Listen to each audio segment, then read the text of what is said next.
Surishtiruv Eron AQShga e'lon qilinganidan-da ko'proq zarar yetkazgan. Bugun The Washington Post nashrining AQSh va Eron urushiga bog'liq bo'lgan yangi surishtiruv e'lon qilindi. Unga ko'ra, Yaqin Sharqdagi 15 ta AQSh harbiy bazasida 220 dan ortiq harbiy obyekt vayron bo'lgan yoki zarar ko'rgan.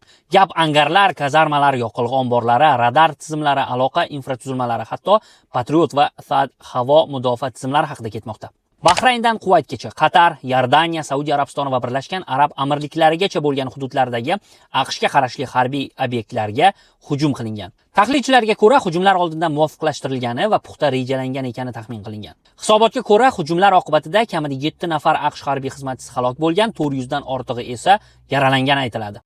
Tahlilchilarning o'rganishlariga ko'ra, hujumlar juda yuqori aniqlik bilan amalga oshirilgan va tasodifiy hujumlar deyarli yo'q ekani va deyarli har bir zarba aniq nishonga tekkani aytiladi.